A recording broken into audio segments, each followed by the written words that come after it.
Yeah, so thank you for allowing me to present today here at SAGES. So obviously I shortened the title a bit for the presentation. So Predictors of Attrition after Referral for Bariatric Surgery. Disclosures, none. So background. So patient attrition after referral for bariatric surgery is a poorly studied phenomenon, and this specifically refers to someone who was referred for bariatric surgery and eventually drops out before actually receiving surgery. Patients generally undergo, in our center in Ontario, an extensive workup process to maximize the success of the surgical procedure. Most centers have some sort of preoperative workup, somewhere between 2 months and a year. When we're thinking of attrition, there's various demographic, socioeconomic, and geographic factors that might play a role into why a patient may drop out before actually receiving surgery. So the objective of our study then was to determine the attrition rate in our publicly funded bariatric care system and elucidate any factors associated with an increased or decreased rate of attrition to ensure all access for patients.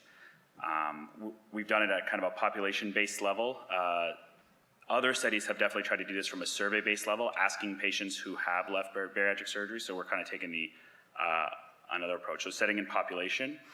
So this was done in the Ontario Bariatric Network. It's currently a regionalized center of care system in Ontario, Canada, consisting of 11 hospitals, all designated as a bariatric center of excellence. All have gone through an internal accreditation process.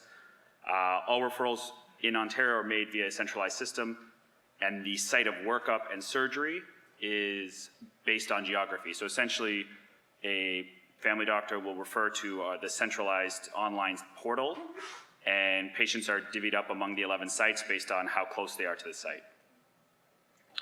Importantly, in Ontario, and what makes this unique is that these centers of excellence are the only sites that are sanctioned to perform bariatric surgery in Ontario. So essentially 99% of the patients that receive bariatric surgery in Ontario go through this system. We do not have a very strong or robust private bariatric system in Ontario.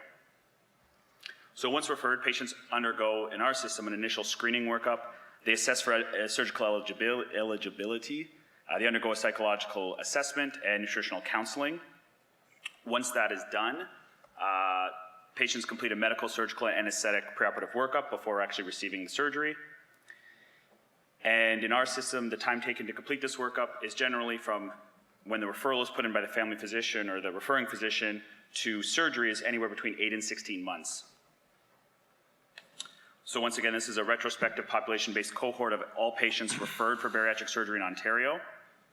Patients' data is derived from multiple linked administrative databases within Ontario, one of which is the Ontario Bariatric Registry, another one which is the Discharge Abstract Database, which tracks all hospital stays.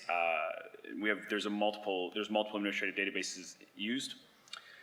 The patient population was all obese adult patients who have been referred for bariatric surgery in Ontario from 2009 to 2015. So within our eventual analysis, the predictors we were looking at are age, sex, income quintile, immigration status, employment status, smoking status for possible predictors of attrition.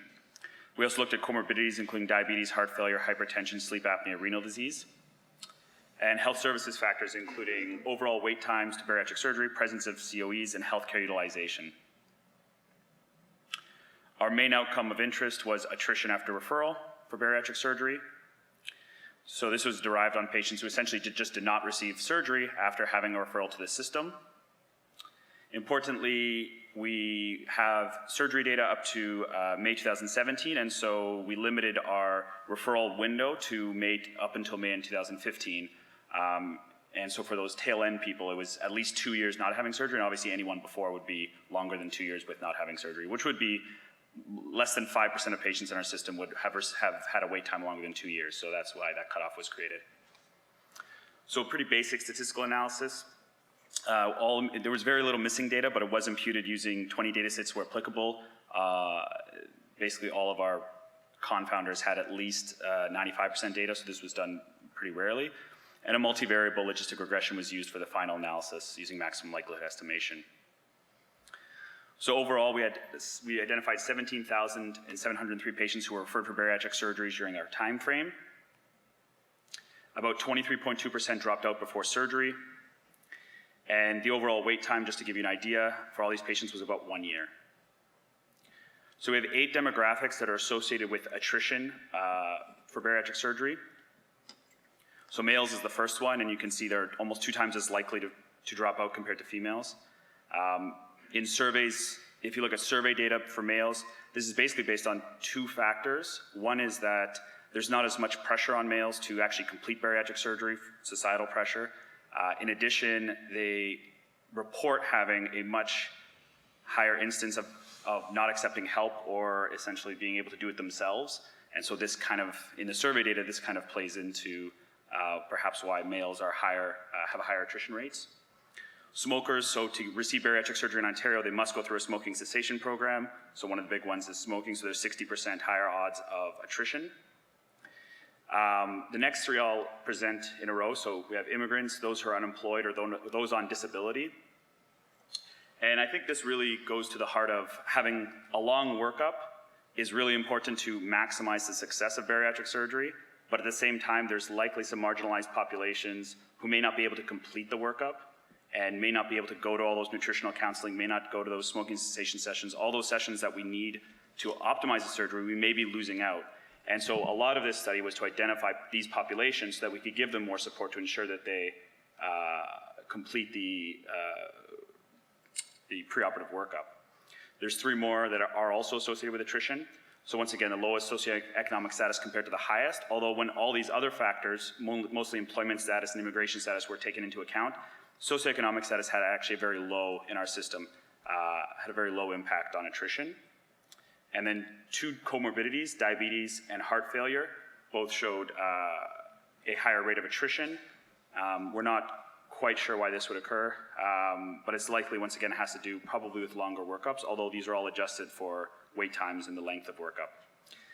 Interestingly, there was 1 factor associated with actually less dropout. Anyone want to guess what it is? It's obstructive sleep apnea. It's probably because people hate using CPAP machines every single night. And so if you can promise them not using that damn machine every night, they'd be happy to get the surgery. But other than that, there was no factor that predicted higher or less dropout. So implications, I've touched upon a couple of them already, but ultimately, even in a universal healthcare system, if I didn't mention it before, Ontario's has public healthcare for all, so all of this would be free. So all these preoperative sessions, everything would be free. Obviously not the transportation and all of that stuff, but the actual sessions themselves would be free to the patients. Even considering this cost, the clear disparities still exist. Once again, extensive workups and long wait times can have an impact in the delivery of bariatric care, especially to certain marginalized populations. And hopefully in the future, now that we've identified some of these populations, we can ensure that they get adequate resources to complete the pre-bariatric workup. Thank you.